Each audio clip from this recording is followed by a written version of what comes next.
Hello my dear students, welcome to your SST class. Today we will read the chapter 20. The name of the chapter is Gandhiji Leads the Nation. In this chapter, we will learn about Gandhiji's contribution to the freedom struggle, the revolt acts and the Jallianwala Bagh massacre, the non-cooperation movement and the civil disobedience movement, the Simon Commission and the demand for Purna Swaraj, World War II and the Quit India movement, Subhash Chandra Bose and the Indian National Army. In the last, we will read how India finally became free. So students, let's begin. After returning to India in 1915, Gandhiji traveled to various parts of the country.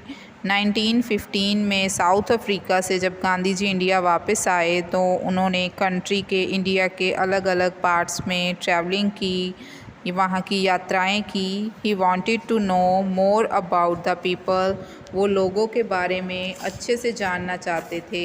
He was shocked by what he saw, वो उस चीज़ को देखकर shock हो गए जो उन्होंने India के अलग अलग हिस्सों में देखा. Most people were very poor, ज़्यादातर जो लोग थे वो गरीब थे. Social evils like the caste system kept the people divided and backward, जो सामाजिक बुराइयां थी, सोशल इवल्स थे, उन्होंने इंडिया को अलग अलग भागों में बांट कर रखा हुआ था. Gandhi ji was very sad to see that people of low caste were considered untouchable and were treated very badly. Gandhi ji को ये देखकर बहुत दुख हुआ कि छोटी जाति के लोगों को अछूत समझा जाता था और उनसे बहुत बुरा व्यवहार किया जाता था.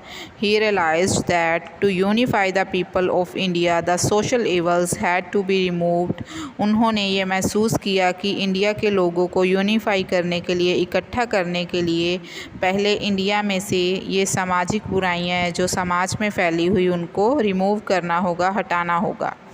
ही started working towards this aim, उन्होंने इस उद्देश्य के लिए कार्य करना स्टार्ट कर दिया. He called the untouchables Harijans, meaning people of God. उन्होंने इन अछूत लोगों को हरिजन्स के नाम से बुलाना शुरू कर दिया. हरिजन का मीनिंग होता है गॉड के लोग, परमात्मा के लोग. He quickly won the support and respect of the common people of India. जल्द ही गांधी जी ने भारत के सभी लोगों का सपोर्ट हासिल किया और उनसे आदर सत्कार पाया. The revolt acts and the Jallianwala Bagh Bhaskar. You have read that after World War I ended, the British became harsher towards Indians. आपने जैसे पहले पढ़ा है कि वर्ल्ड वॉर 1 के बाद, ख़त्म होने के बाद, जो ब्रिटिशर्स थे, अंग्रेज़ थे, वो इंडियंस के प्रति हैं जो बहुत हार्शर हो गए थे, कठोर हो गए थे, वो उनसे अच्छा बिहेव नहीं करते थे. They imposed fresh taxes and pass new laws to suppress Indians. उन्होंने इंडियन लोगों पर बहुत सारे नए टैक्सेस लगा दिए थे और उनको दबाने के लिए वो हर रोज़, हर बार नए नए कानून बना रहे थे. This was the time when Gandhi ji launched his satyagraha movement in India. ये वो समय था जब गांधी जी ने सत्याग्रह आंदोलन है जो इंडिया में चलाया. Satyagraha, as you know, is a non violent method of protest against any form of injustice. Satyagraha, जैसे आप जानते हैं, कि एक अहिंसक मेथड था प्रोटेस्ट करने का, विद्रोह करने का, किसी भी इनजस्टिस के ख़िलाफ़, किसी भी अन्याय के ख़िलाफ़. In 1919 the British passed new laws called Rowlatt acts. 1919 में ब्रिटिशर्स ने, अंग्रेज़ों ने कुछ नए कानून पास किए जिन्हें रिवॉल्ट एक्ट्स का नेम दिया गया. Under these laws they could arrest anyone without a trial. इस कानून के अंडर वो किसी को भी बिना कुछ चेतावनी दिए जो अरेस्ट कर सकते थे. Gandhi ji asked the people to oppose the laws. Gandhi ji ने लोगों को इन कानूनों का विरोध करने के लिए कहा. Demonstrations and meetings were held all over the country हर रोज़ विद्रोह होने लगे, मीटिंग्स होने लगी कंट्री के अलग अलग हिस्सों में। Gandhi ji satyagraha movement now had millions of followers. Gandhi ji की सत्याग्रह मूवमेंट के अब लाखों अनुयायी थे, फॉलोअर्स थे। On 13 April 1919 a public meeting was held in Jallianwala Bagh in Amritsar. 13 अप्रैल 1919 को एक मीटिंग रखी गई जलियांवाला बाग अमृतसर में। It was attended by about 10,000 man, women and children. इसको लगभग 10,000 आदमियों, औरतों और बच्चों ने अटेंड किया इस मीटिंग को। On the orders of General Dyer, the British soldiers blocked the only exit from the park and fired for 10 minutes into the unarmed crowd. General Dyer के ऑर्डर्स पर अंग्रेज़ सैनिकों ने जलियांवाले बाग का जो ओनली एकमात्र एग्ज़िट पॉइंट था उसको ब्लॉक कर दिया, उसको बंद कर दिया ताकि कोई बाहर ना जा सके। और लगभग 10 मिनट्स तक उन्होंने लगातार वहाँ पर निहत्थी भीड़ पर फायरिंग की। Thousands were killed and injured. सैकड़े लोग हैं जो मारे गए और ज़ख्मी हुए। The incident shock the entire country and also some British. इस इंसिडेंट ने, इस घटना ने पूरे देश को और कुछ ब्रिटिश लोगों को भी झकझोर कर रख दिया। बहुत दुख लगा उनको इस चीज़ का। Dyer was force to resign in March 1920। General Dyer को फोर्स किया गया अपने रिज़ाइन के लिए 1920 में। In July 1920 however the House of Lords in Britain pardon Dyer.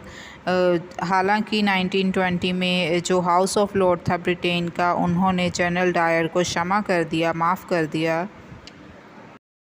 The non cooperation movement, the shooting and the British government's attitude convinced Gandhi ji and the people of India that India must become independent. अंग्रेज़ों द्वारा की गई shooting means गोलीबारी ने और अंग्रेज़ों के Indians के प्रति व्यवहार ने गांधी जी और भारत के लोगों को विवश कर दिया कि वो इंडिपेंडेंट हो जाएं, वो आज़ाद हो जाएं।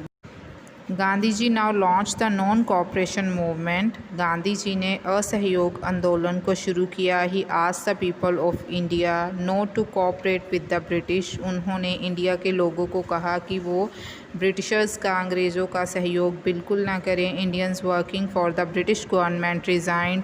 अंग्रेज़ सरकार के लिए काम करने वाले भारतीय कर्मचारियों ने अपने जॉब से, अपने कार्य से रिज़ाइन दे दिया। Lawyers boycotted. जो वकील थे उन्होंने जो ब्रिटिश कोर्ट्स थी उनका बहिष्कार किया। The Indian children were withdrawn from British government schools. Indian बच्चों को जो ब्रिटिशर स्कूल्स में पढ़ते थे उनको वहाँ से हटा लिया गया। Through out the country men, women and children sat on the streets and blocked them। सारे देश में, पूरी कंट्री में आदमी, औरतें और बच्चे थे जो गलियों में बैठ गए और उनको जाम कर दिया। They refused to rise even when beaten by the police। उन्होंने पुलिस के द्वारा मारे जाने पर भी वहाँ से हिलने से इनकार कर दिया। Gandhi ji was arrested but the British were soon force to release him. Gandhi ji को अरेस्ट कर लिया गया था, गिरफ़्तार कर लिया गया था, बट जल्द ही अंग्रेज़ों को मजबूर कर दिया गया उनको रिहा करने के लिए, रिलीज़ करने के लिए। इन 1922 the people participating in the non cooperation movement in Chaura Chauri in Uttar Pradesh became violent. 1922 में गांधी जी की नॉन कोऑपरेशन, असहयोग आंदोलन में पार्टिसिपेट करने वाले कुछ लोगों ने चौरा चौरिस्तान जो कि उत्तर प्रदेश में है, वहाँ पर विद्रोह जो कर रहे थे, उस विद्रोह ने एक वायलेंट मोड़ ले लिया। They set fire to a police station killing 22 policemen. उन्होंने वहाँ पर एक पुलिस स्टेशन को आग लगा दी जिसमें 22 पुलिसकर्मी हैं जो मारे गए। Gandhi ji considered this as a failure of the movement and called it off. Gandhi ji ने इस बात को, इस घटना को अपने इस मूवमेंट का फेलियर समझा और इस मूवमेंट को ख़त्म किया। He firmly believe that the movement could only succeed if it was non violent. उन्होंने ये बिलीव था उनका कि ये मूवमेंट तभी सक्सेसफुल होती अगर ये प्रॉपरली पूरे तरीके से नॉन वायलेंट होती। He was arrested by the British and put in prison. उनको ब्रिटिश द्वारा, अंग्रेज़ों द्वारा अरेस्ट कर लिया गया और जेल में डाल दिया गया। During the non cooperation movement many young leaders join the freedom struggle. इस नॉन कोऑपरेशन मूवमेंट के दौरान बहुत सारे यंग लीडर्स ने इस फ्रीडम स्ट्रगल को, आज़ादी के लिए जो जंग चल रही थी उसको ज्वाइन किया। Among them were Jawaharlal Nehru, Subhash Chandra Bose and Maulana Abdul Kalam Azad. In leaders में से कुछ मेन थे जो उनके नेम जवाहरलाल नेहरू जी, सुभाष चंद्र बोस एंड मौलाना अब्दुल कलाम आज़ाद थे। द सिविल डिसओबीडियंस मूवमेंट, सविनय अवज्ञा आंदोलन। In 1930, Gandhiji launched a massive civil disobedience movement. 1930 में गांधी जी ने सविनय अवज्ञा आंदोलन है जो स्टार्ट किया। He called on Indians to refuse to pay taxes. उन्होंने इंडियन लोगों को टैक्स पे करने से मना किया, specially the tax on salt to the British government. और स्पेशली उन्होंने जो टैक्स नमक पर लगाया गया था, जो इंडियन लोग ब्रिटिशर्स को पे करते थे, उस टैक्स को ना देने के लिए लोगों को कहा। The salt law passed by the British forbid Indian from making salt. British government द्वारा बनाया गया सॉल्ट लॉ इंडियन लोगों को नमक बनाने का अधिकार नहीं देता था। Gandhiji decided to start the civil disobedience movement by breaking this injustice law. Gandhi ji ने सिविल डिसोबीडेंस मूवमेंट को स्टार्ट करने के लिए ये नमक पर जो कानून बनाया गया था पहले, उसको तोड़ने के लिए निश्चय किया। He organised a peaceful march from the Sabarmati ashram in Ahmedabad to Dandi on the sea shore. उन्होंने साबरमती आश्रम जो कि अहमदाबाद है से एक शांतिय यात्रा है जो शुरू की, जो कि डांडी तक, जो कि एक सी शोर है, समंदर का किनारा है, वहाँ तक गई। A large number of people took part in this march. बहुत सारे लोगों ने इस मार्च का, इस यात्रा में हिस्सा लिया। नॉन एज डांडी मार्च, इस यात्रा को डांडी मार्च कहा जाता है। At Dandi, Gandhi ji and his followers made salt by evaporating sea water. Dandi place पर गांधी जी और उनके जो अनुयायी थे, उनके साथी थे, उन्होंने खुद नमक बनाया। गांधी जी वॉज अरेस्टेड, गांधी जी को अरेस्ट कर लिया गया। But the civil disobedience movement spread throughout the India. पर जो सिविल डिसओबीडेंस मूवमेंट थी वो पूरे भारत में फैल गई थी। The Simon commission and the demand for Purna Swaraj. The British wanted to make some changes in the way India was governed. अंग्रेज़ सरकार भारत के शासन में कुछ बदलाव लाना चाहती थी। इन 1928 a committee under Sir Simon called Simon Commission began working on this। और 1928 में एक कमेटी बनाई गई सर साइमन के अंडर, जिसे साइमन कमीशन का नेम दिया गया। There was no Indian in this commission. इस कमीशन में, इस कमेटी में कोई भी इंडियन है जो उसे रखा नहीं गया। This angered the Indians. इस चीज़ से इंडियन लोग बहुत नाराज़ हुए। They decided to boycott of the commission. उन्होंने इस कमीशन का बहिष्कार करने का निर्णय लिया। दे स्टेज डेमोन्स्ट्रेशंस एंड शाउटेड द स्लोगन साइमन गो बैक। उन्होंने प्रदर्शन किए, स्टेजेस पर चढ़े और उन्होंने साइमन वापस जाओ का नारा लगाया। The Congress now decided to demand for Purna Swaraj और complete independence for India. Congress ने अब भारत के लिए पूर्ण स्वराज और पूरी तरह से इंडिपेंडेंस है जो पूर्ण आज़ादी की मांग की। World War II and the Quit India movement. The British arrested tens of thousands of people. Britishers ने बहुत सारे इंडियंस को गिरफ़्तार कर लिया। But could not crush the movement, पर वो इस मूवमेंट को दबा नहीं पाए। Finally they were forced to introduce reforms. Finally उनको कुछ रिफॉर्म्स करने पड़े, सुधार करने पड़े। In 1935 they pass the government of India act. 1935 में उन्होंने भारत अधिनियम एक्ट जो बनाया। Elections were held throughout the country, सारे देश में इलेक्शंस हुए, चुनाव हुए। द कांग्रेस वोन in most province and form government, ज़्यादातर भागों में कांग्रेस की जीत हुई और कांग्रेस ने अपनी सरकार बनाई। But power was still remain in the hands of British, पर जो मेनली पावर थी, जो अधिकार था, वो अब भी ब्रिटिशर्स के हाथों में ही था। World war two broke out in 1939। 1939 में वर्ल्ड वॉर टू स्टार्ट हुआ। The British declared war on India's behalf, British ने इंडिया की ओर से जो वहाँ पर बिहाफ पर, इंडिया के बिहाफ पर अपना जो आक्रमण था वो डिक्लेयर किया without talking to the Indian leaders, पर उन्होंने ऐसा करने से पहले इंडियन लीडर्स से बिल्कुल बातचीत नहीं की।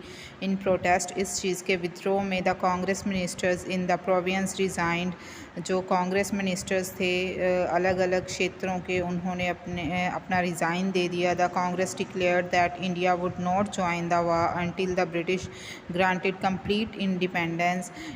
उन्होंने कहा, इंडियन कांग्रेस लीडर्स ने कहा, ये घोषणा कर दी कि जब तक ब्रिटिश अंग्रेज़ उनको पूरी तरह आज़ादी नहीं देते, वो इस विश्व युद्ध का कोई हिस्सा नहीं बनेंगे। दे held talks with the British, उन्होंने अंग्रेज़ से बातचीत की, बट द टॉक फेल्ड, पर ये बातचीत बिल्कुल फेल हो गई। And the Congress under the leadership of Gandhi launched the Quit India movement in August 1942। Congress ने गांधी जी की लीडरशिप में क्विट इंडिया मूवमेंट है, जो भारत छोड़ो आंदोलन है, स्टार्ट किया। अगस्त 1942 में Gandhi ji and other leaders were arrested, Gandhi ji और बहुत सारे और लीडर्स को अरेस्ट कर लिया गया। There were violent protest all over the country, सारे देश में प्रोटेस्ट से जो विद्रोह थे वो स्टार्ट हो गए। Subhash Chandra Bose and the Indian National Army. Subhash Chandra Bose had been elected president of the Indian National Congress twice. Subhash Chandra Bose 2 बार इंडियन नेशनल कांग्रेस के अध्यक्ष चुने गए। He was lovingly called Netaji, उनको प्यार से नेताजी कहा जाता था। He was convinced that British would never leave India peacefully, उन्हें ये पता था कि जो अंग्रेज़ हैं वो प्यार से, शांति से भारत नहीं छोड़ेंगे। He went to Japan from where he organised an army of 40,000 Indian soldiers, वो जापान गए, वहाँ जाकर उन्होंने 40,000 इंडियन सिपाहियों की एक आर्मी तैयार की। He called it the Azad Hind फौज और द इंडियन नेशनल आर्मी। इस आर्मी का नेम इंडियन नेशनल आर्मी रखा गया, जिसे आज़ाद हिंद फौज के नेम से भी जानते हैं। The Indian national army fought against the British on the north east borders of India, जो इंडियन नेशनल आर्मी थी वो ब्रिटिशर के विरुद्ध नॉर्थ ईस्ट बॉर्डर से लड़ी। Initially they pushed back the British, कुछ देर के लिए उन्होंने ब्रिटिश को धकेला, पीछे हटाया। But finally the British defeated the Indian national army, पर फाइनली अंत क्या हुआ, अंग्रेज़ों ने इंडियन नेशनल आर्मी को हरा दिया। By the time World War II ended in 1945, the British realized that they could no longer keep the Indians in their control. World war 2 के एंड के दौरान 1945 तक अंग्रेज़ों को ये रियलाइज़ हो गया था, ये फ़ील हो चुका था कि वो अब ज़्यादा देर तक इंडियंस को अपने कंट्रोल के अंडर नहीं रख सकते। The quit India movement and the Indian national army had shaken them, Bharat छोड़ो आंदोलन और इंडियन नेशनल आर्मी ने उनको हिलाकर रख दिया था। They agreed to move out of India and started discussion with the Congress and the Muslim League, उन्होंने इंडिया को छोड़ने का फ़ैसला किया, वो मीन्स मान गए, और उन्होंने कांग्रेस और मुस्लिम लीग से जो डिस्कशन किया, बातचीत की। The divide and rule policy of the British had been successful in dividing the Hindus and Muslims. अंग्रेज़ों की डिवाइड एंड रूल की जो पॉलिसी थी वो सक्सेसफुल हो गई, वो हिंदू और मुसलमानों को अलग अलग करने में सक्सेसफुल हो गए। The Muslim League under the leadership of Mohammad Ali Jinnah demanded a separate nation for the Muslims. जो मुस्लिम थे, मुसलमान थे, उन्होंने मोहम्मद अली जिन्ना की लीडरशिप के अंडर अपने लिए एक अलग नेशन की, अलग राष्ट्र की मांग की। Gandhi ji was against the division of India, जबकि गांधी जी इस इंडिया की डिवीज़न में, इंडिया को बांटने के अगेंस्ट थे, विरोध में थे। India got its independence on 15 August 1947। India को आज़ादी 15 अगस्त 1947 को मिली, but was divided into 2 nations, पर वो 2 हिस्सों में, 2 राष्ट्रों में बट गया। That were India and Pakistan, जो कि इंडिया और पाकिस्तान थे। Gandhi ji was heartbroken, Gandhi ji को बहुत गहरा सदमा लगा। His dream of united nation had been shattered, उनका एक यूनाइटेड नेशन का, यूनाइटेड इंडिया का जो सपना था वो चकनाचूर हो गया था।